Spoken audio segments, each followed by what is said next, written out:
Let me know when you're good to go.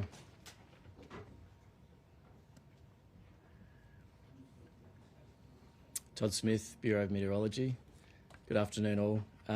So the tropical low that we've been tracking over the Easter long weekend continues to intensify, and it's likely to be named Tropical Cyclone Ilsa imminently this afternoon. It's still located off the Kimberley coast, so it's about 430 kilometres to the north of Broome, and it's still tracking towards the southwest, so parallel to the Kimberley coast. Currently we have a tropical cyclone warning current from Cape Leveque through to Broome, and we have just declared earlier this morning a tropical cyclone watch for coastal and island communities between Broome and Port Hedland. So just starting with that Dampier Peninsula first, which is in warning, there's the potential for gales, damaging wind gusts and heavy rainfall to develop there tomorrow as the system just tracks by offshore. So it's not expecting to have a direct hit there, but they may experience some severe weather tomorrow as the system passes by. But the main impacts are going to be further down the coast between Broome and Port Hedland later in the week. So in terms of the movement of the low, it's going to continue to track parallel to the Kimberley coast today. Tomorrow we're expecting it to take a turn towards the south, and then on Thursday towards the southeast as it approaches the coast.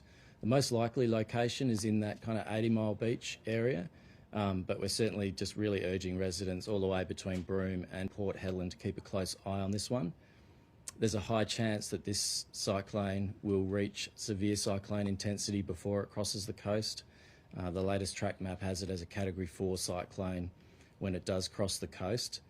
So any areas where that system does cross the coast are going to experience some very destructive winds. Winds in excess of 200 kilometres an hour. They're going to cause a lot of damage to trees, vegetation, any buildings or infrastructure that aren't up to code, caravans, cars. They're going to get blown around. Those winds in excess of 200 kilometres an hour are very dangerous. They're most likely to be close to the centre, but even extending out some hundreds of kilometres from the cyclone centre, you'll get those damaging wind gusts that are up in that 100 kilometre an hour wind range. So on top of the wind, we're also expecting tides to be higher than normal and some very large waves along the coast. So coastal areas are not a good place to be during a cyclone as it's making landfall. And as it crosses the coast, it'll produce some heavy rainfall that could lead to localised flash flooding, particularly in those areas near the landfall location.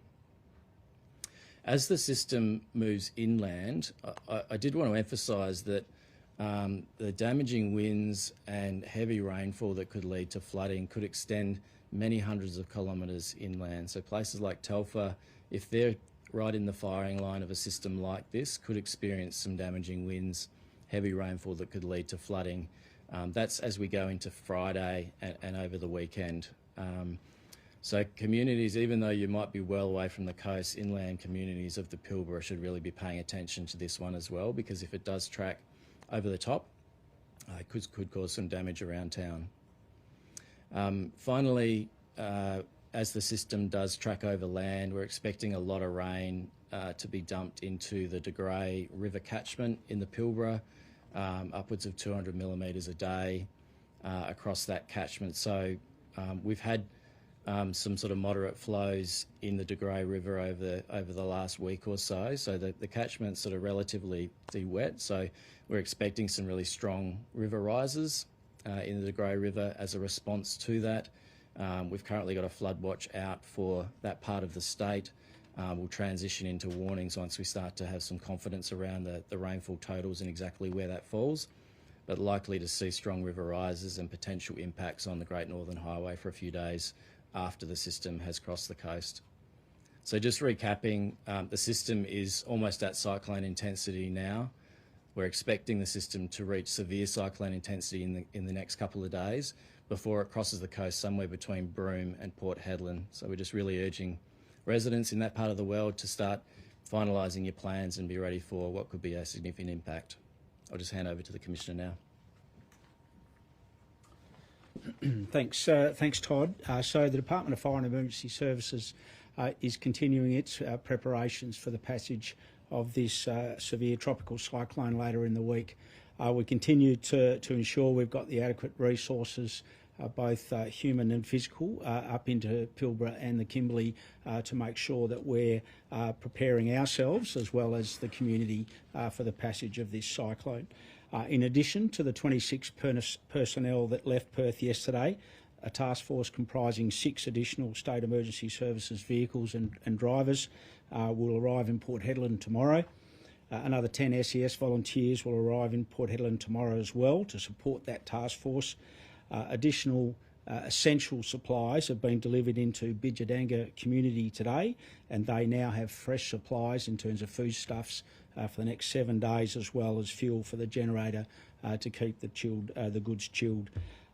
As I also outlined yesterday, we've sent additional aircraft into Karratha, and they'll arrive tomorrow. There's 2 helicopters, one of which has been retrofitted with the capability to undertake medical evacuation should that be required, and St John's WA have provided a paramedic to operate on that helicopter.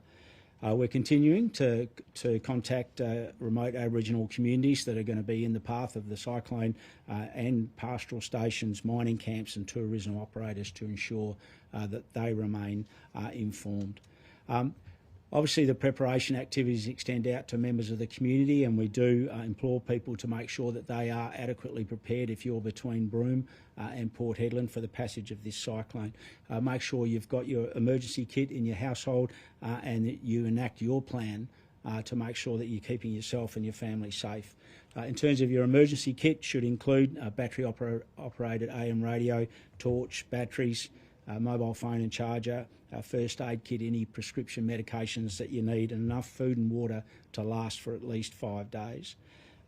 Now's the time to be tidying up around your property, making sure that your outdoor furniture, your trampolines, any loose dead branches and loose fencing, now's the time to make that safe. And if you're planning to go out in the water in the northwest, obviously that's not something we're encouraging anybody to do. If you're travelling in a caravan, you should leave the area prior to the cyclone warnings commencing.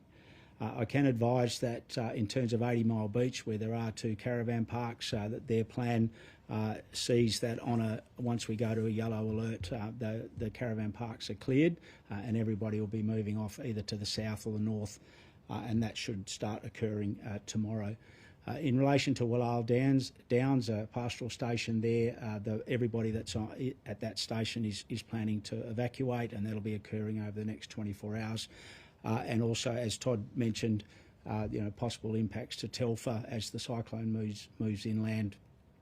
Telfer will be evacuating that mine site / town that they've got there.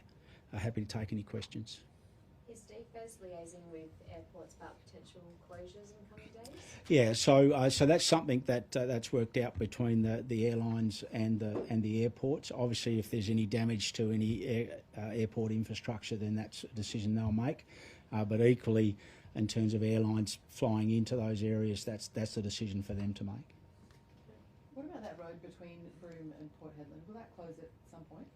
Look, we're expecting that it will close. So there's been, as we all know, significant rain in the last couple of months, particularly on the Roebuck Plains just outside of Broome, and it won't take too much more rain to see that overtopped again. But then, obviously as the cyclone goes through and we go into red alert, that's the time. Then we're expecting everybody to stay indoors and shelter, and then it won't be until we get out of red alert that we're able to assess the roads and see what the damage is. Todd's spoken about the significant rainfall that's likely to occur, and we'll see that cause issues for us with floodways and the like through the Great Northern Highway. I spoke to someone from Sandfire Roadhouse today who said that he thought the road was going to close tomorrow. Is that? What we're going to do is it's going to be driven a lot by the caravanners that are at 80 Mile Beach, so we're not going to close the road before we can get those people out. So, and then of course all of that's linked to the passage of the cyclone. So, as we know, they're incredibly difficult weather events to forecast in terms of where it's exactly going to be at any one time. So we work really closely with the Bureau of Met, keep an eye on the track of the cyclone, and then there's a whole series of linkages to those to the location of the cyclone, of when we're going to close roads. Is everybody out of the caravan park? What's the state of the flooding? How many people are still at 80 Mile Beach Caravan Park? Yeah, I couldn't tell you exact numbers, but what I do know is that the operators of the caravan parks are very clear about what their plan is that once they hit yellow, if not before, then everybody has to be out of the caravan park. They're going to leave 2 to 4 people behind just to make sure that the infrastructure at the caravan park is safe, and a lot of that's around the supplies, food supplies and these sorts of things that they have there. But they'll be in rated buildings up to code. There's concerns from local not-for-profits about rough sleepers. Is there a plan in place for them? Yeah, so we'll work through with local governments in relation to that, exactly where they are. As I said, there's been significant work go into Bidjananga, and that's resulted in the RFDS moving some of those people out today. That's happening as we speak. Into Broome for those with the complex medical issues is being done. It is something we work really closely with the respective local governments, whether it's in Broome or down in the town of Port Hedland. And is there advice for resources companies in Port Hedland about whether they should stop shipping operations outside the port? Yeah. So the Bureau of Met have been briefing the resource companies over the course of the last week in relation to the passage of the tropical cyclone. So we've already seen the passage of the tropical low go through some offshore mining areas, offshore drilling areas to the north of the Kimberley, and so the resourcing industry is incredibly well briefed in relation to this. Is the advice to stop operations? Well, that's the decision the resource sectors or the companies make themselves, and they need to listen to what the forecasts are, what the potential impacts are, and then make their decisions in relation to that.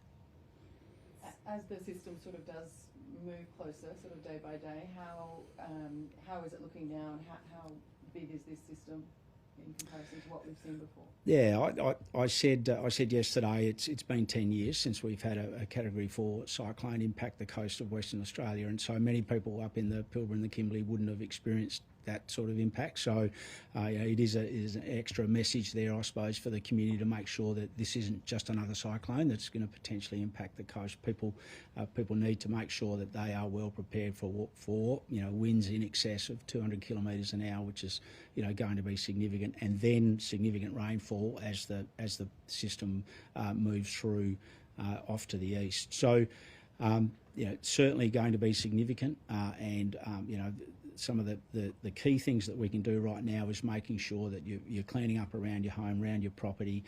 Anything that's loose is now's the time to be securing that. And then, of course, if you're not in a building that's built to code, then you need to leave the area.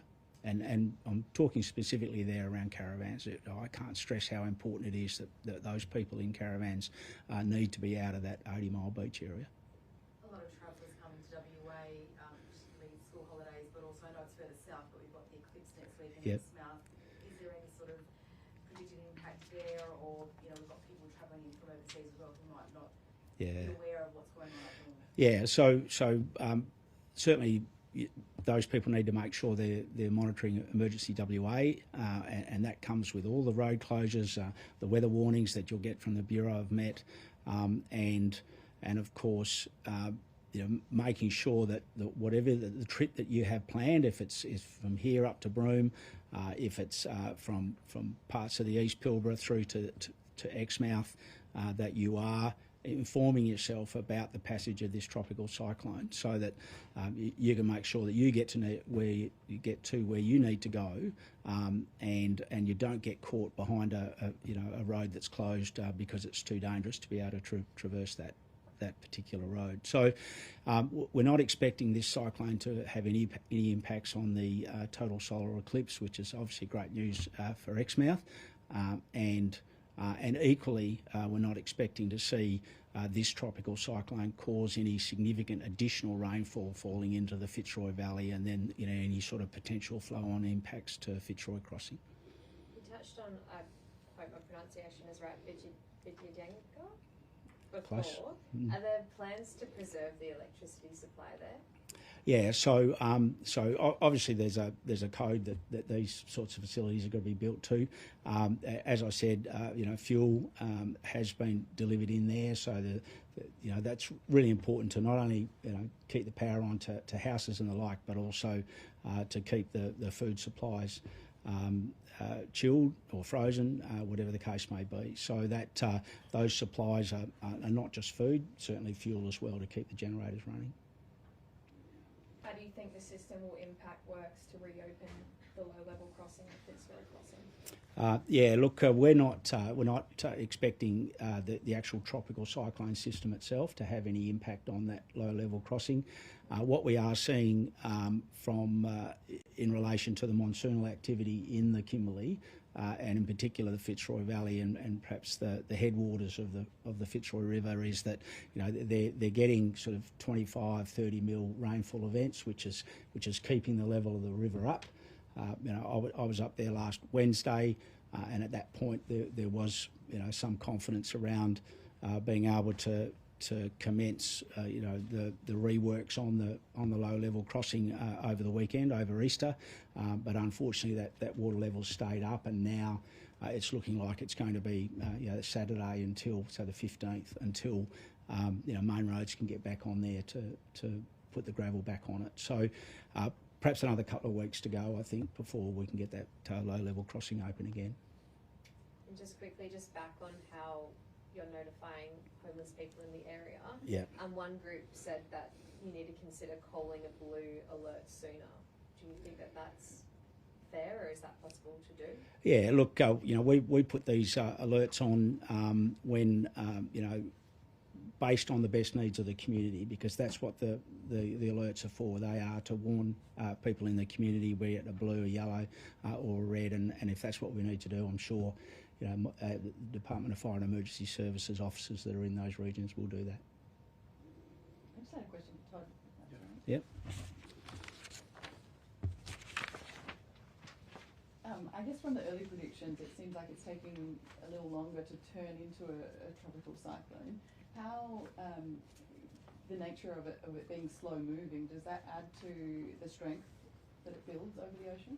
Yeah, it can do. Over the last 3 or 4 days, it's been in an area that is not entirely favourable for the cyclone to really intensify. There's been some factors that are acting against its favour there, but currently it's where the area that it's moving just off that northwest shelf. The oceans are incredibly warm. It's like 30 degrees right to the ocean floor, and the warm oceans are the fuel for tropical cyclones. So as it moves into these area, into this warmer waters, we are expecting to see some sort of rapid intensification of the system in the coming days.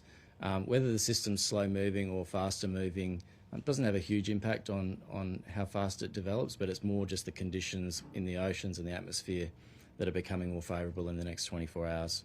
And one of the locals I spoke to this morning he's seen his fair share of cyclones through the area, just seemed to be concerned about the amount of time it will take for the cyclone to intensify from a 1 to a 4. Is that unusual, that sort of time period, or is that?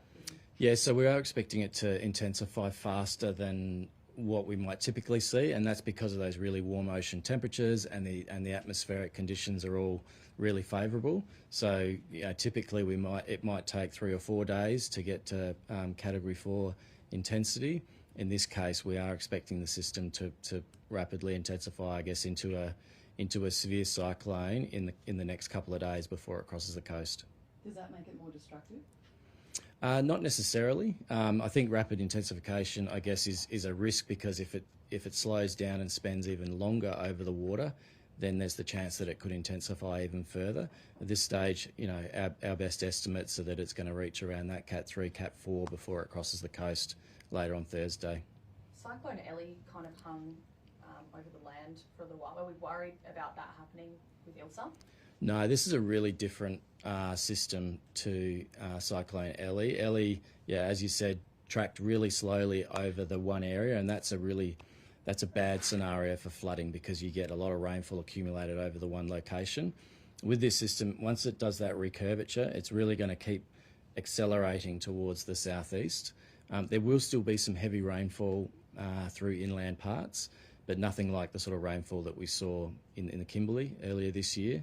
The main impacts are really going to be around, the damaging wind in the path of that system as it tracks inland, and there'll be some localised heavy rainfall that will lead to flash flooding, but not to the extent that we saw earlier in the year. We haven't had a category 4, I think it was 10 years. How often do these things happen? How rare is this? Yeah, look, we get category 4 cyclones most years somewhere in the Australian region, but it's very rare. Well, it's more rare for them to cross the coast. As you said, the last time we saw a category 4 cyclone cross the coast was Christine back in 2013. That was down in Roebourne. So, people's memories might extend back that far. Some people might have moved into the area and may not have experienced a cyclone of this intensity. So, that's why we're just really keen for people to pay attention to this one and take it seriously. Thanks. Thank you.